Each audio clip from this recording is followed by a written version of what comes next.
Bonjour. Alors aujourd'hui, une recette bien provençale, c'est la recette de la fougasse aux olives. Je vous ai donné cet hiver la recette de la fougasse d'aigues mortes qui est à la fleur d'oranger, qui est sucrée, qui remplace plutôt une brioche. Mais là, c'est à l'huile d'olive et avec des olives noires. Maintenant, je vais vous donner la recette de la fougasse aux olives, mais ceux qui n'aiment pas les olives, vous pouvez très bien remplacer les olives par des petites tomates cerises ou par du jambon, ou de la poitrine, des morceaux de poitrine fraîche, ou voilà. Mais là, c'est la recette de celle aux olives noires. Il y en a pas mal d'ailleurs qui me l'avaient demandé, alors voilà, je vais la partager avec vous.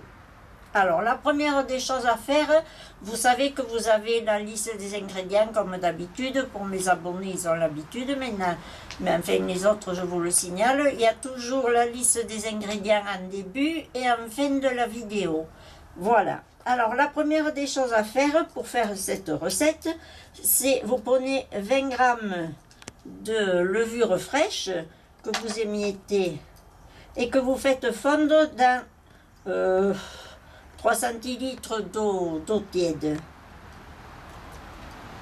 Vous voyez là, il n'y a pas de lait, c'est de l'eau. Alors là, vous touillez. Moi, je préfère la levure fraîche de boulanger que vous trouvez en cube là et dans les épiceries, même certaines boulangeries vous en vendent. Et là, vous délayez, vous faites fondre votre levure dans de l'eau tiède, pas bouillante mais tiède. Hein? Voilà. Et comme ça, après, elle s'incorpore plus facilement à votre préparation. Alors pour ce faire, moi je me sers d'un robot pâtissier avec le crochet. C'est pas le fouet ni le fouet, c'est le crochet qu'il vous faut pour pétrir. Maintenant, celles qui n'ont pas de robot pâtissier, vous pouvez très bien le faire dans un saladier ou comme ça et vous pétrissez. Mais enfin, c'est tellement plus facile avec le robot pâtissier que moi je me sers. Donc vous mettez 500 g de farine. Alors la farine, moi je me sers pour ça de la type 55 et elle va bien pour autant les brioches que pour les pâtisseries comme ça. Voilà. Là, ensuite vous ajoutez 3 cuillerées à soupe, 3 bonnes cuillerées à soupe d'huile d'olive.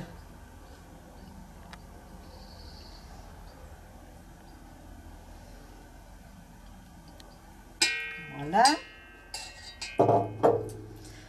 Une petite pincée de sel fin. Voilà. Et de l'eau 30 centilitres à peu près. Enfin, vous ne mettez pas tout en une fois, vous commencez à pétrir et après vous ajoutez au besoin. Voilà. Donc là, vous commencez à pétrir votre pâte.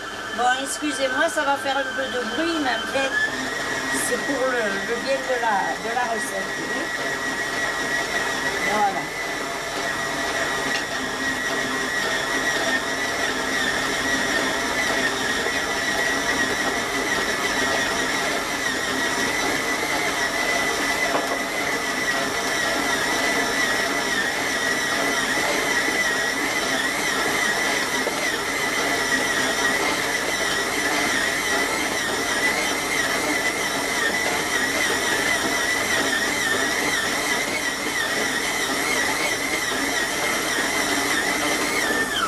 Alors là, je vais vous faire voir au fur et à mesure du pétrissage. Hein. Voilà. Donc, vous voyez, ma pâte, elle s'est déjà amalgamée, elle fait déjà une boule. Hein. Alors, à ce moment-là, toujours en pétrissant, vous rebaissez votre crochet et en pétrissant, j'ajoute le mélange levure et haut.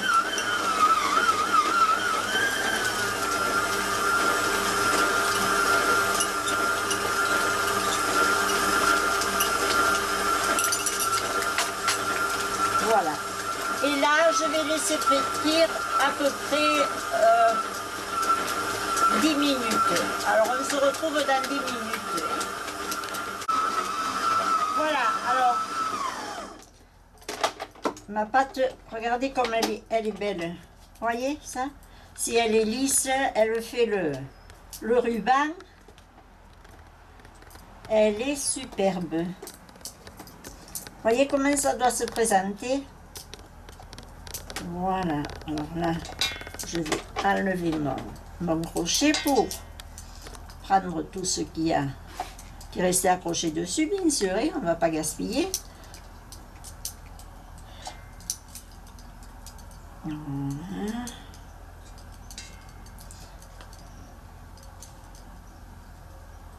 Alors vous le faites tourner à 2, 3 et votre robot. Et pour celles qui le pétrissent à la main, eh bien, vous le voyez quand ça arrive à peu près à cette texture, vous voyez. Voilà, ça fait une pâte lisse qui est bien élastique,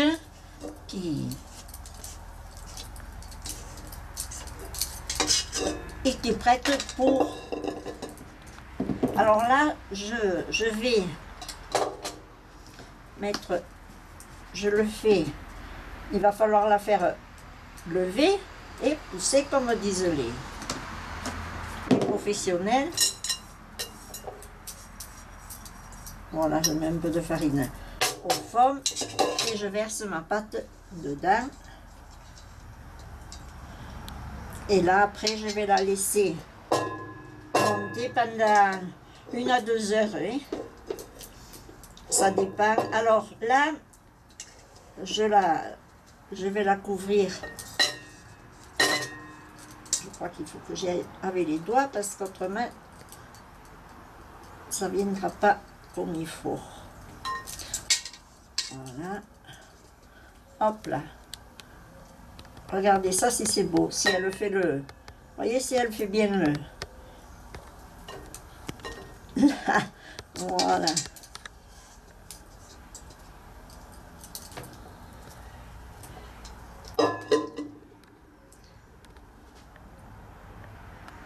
Là, vous la mettez dans un saladier ou un récipient, quoi. Hein. Vous pouvez la laisser si vous voulez, mais enfin, moi je préfère la mettre dans un saladier, je sais pas, j'ai l'habitude comme ça. Hein. Voilà. Bon, là j'ai les mains un peu remplies de pâte, mais enfin c'est pas grave. Et là, vous la mettez près d'une source de chaleur si c'est possible. Alors, ce que je fais des fois, je fais chauffer mon four légèrement, puis je l'éteins et ensuite je peux mettre mon pas fort et pas 200, hein, vous le mettez à 100 degrés par exemple pendant 10 minutes, puis vous éteignez et ensuite je mets ma pâte dans le saladier, je recouvre avec un torchon, très important pour éviter les courants d'air ou comme ça. Et vous le mettez dans le four éteint et ça aide à la pousse de la pâte. Et maintenant, si vous ne voulez pas faire comme ça, dans une pièce à température ambiante normale et loin d'un courant d'air, vous mettez votre pâte à lever comme ça. Donc, rendez-vous à peu près dans 1 heure, 1 heure et demie, ça dépend la pousse que va avoir ma pâte. Et pour la deuxième partie de la recette, à tout à l'heure. Voilà. Bon, alors 1 heure s'est écoulée et on va découvrir la petite merveille. Regardez ça, si ça a bien levé, voyez? Impeccable. Alors là, on va dégazer, comme disent les boulangers pâtissiers. Bon, bien sûr, je me suis lavé les mains, inutile de vous le dire. Quand on cuisine, on est tout le temps à se mettre les mains sous l'eau pour les laver, parce que On se sert bien sûr de ces ustensiles naturels, mais il faut quand même qu'ils soient propres. Et là, je vais un peu fariner mes mains pour m'aider. Et vous voyez, je ramasse toute ma pâte. J'ai mis un film en silicone pour dire que ça accroche pas, mais quand même vous farinez quand même un peu, hein, parce que ça a tendance à accrocher bien sûr. Hein. Voilà, c'est bon. Encore un petit peu. Voilà, et là, hop, je refarine un peu mes mains et vous dégazez. C'est-à-dire que vous aplatissez votre pâte pour, attendez, je vais lever, pour vous faire voir, voilà, et vous dégazez votre pâte là, bien comme il faut, hop, vous la reformez en boule, vous la tournez, et allez, on reaplatit, mais ça se fait, voyez comment ça se fait bien. Regardez si elle est belle cette pâte. C'est un plaisir. Voilà, et là, elle est dégazée. C'est bon, alors après, je la remets en boule. Et là, j'ai préparé un plat pour aller au four. Et j'y ai mis un film alimentaire et dessus et du sopalin, du papier cuisson pour dire que ça accroche pas. Hein. Et là vous étalez votre pâte à la main et vous faites ça. Voilà. Je vais fariner encore un petit peu. Elle accroche quand même toujours un petit peu.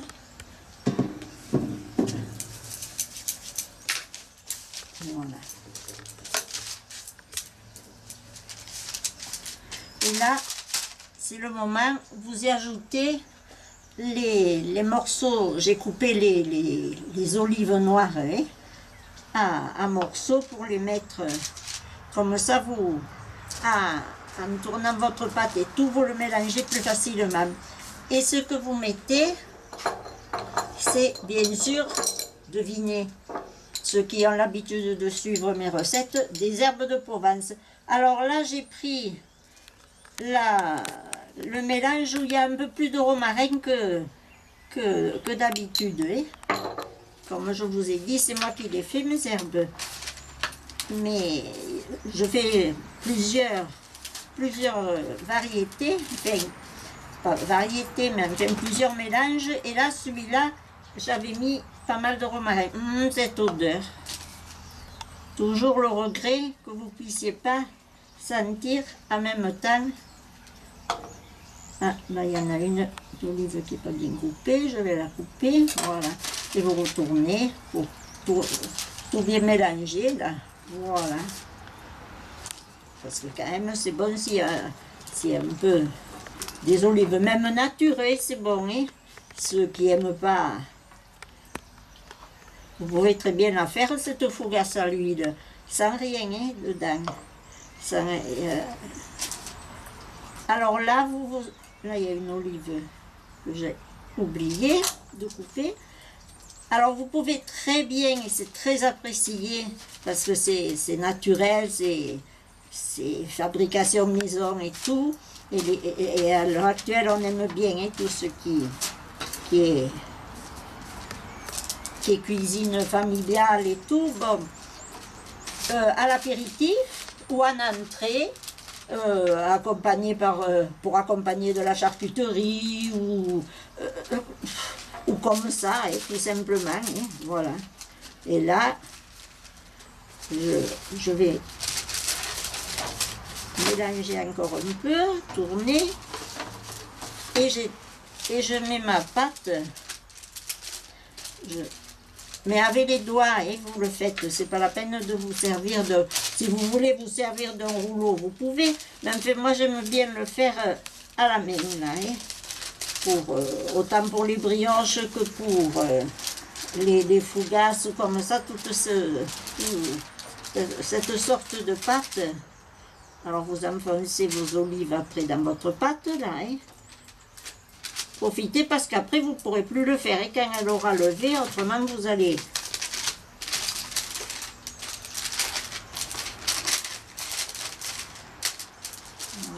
voilà, encore un coup, hop, je la reprends. Ça lui fait du bien, et de toute façon, n'ayez pas peur. Là, et voilà. Et là, vous étirez. À ce moment-là, elle aime bien la pâte être malaxée. Ça lui redonne du corps et c'est très bien que... Alors ne vous dites pas, mon Dieu, je vais l'abîmer. Non, non, non. À ce moment-là, hein, c'est pas tout le temps hein, que vous pouvez le faire. Mais là, alors là, je vais enfoncer mes olives. Autrement, celles de dessus vont se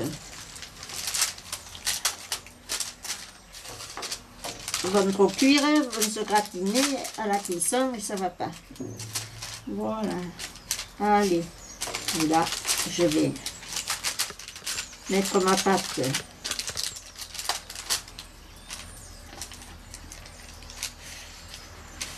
Pincer, vous voyez. Voilà. Et vous arrangez votre pâte dans votre plat avec le papier cuisson. Et voilà. Alors vous remettez vos olives dedans. Et ensuite, vous allez de nouveau la recouvrir avec un linge, là. Alors, je vais enfermer ces olives, là. Là, il y en a un petit nid. Il est trop apparent. Voilà. Hop.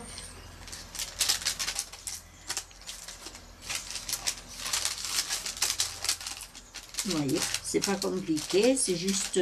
au contraire, c'est plaisant. Et celles qui aiment ça...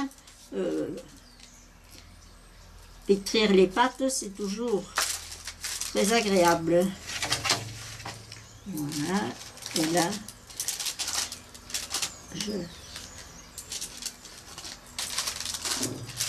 je prends la dimension de mon moule. Vous faites des petites incisions, vous voyez, en partant du centre, là, hop. Vous coupez un peu, comme ça. Là, voilà, voilà. Et là, pareil de ce côté.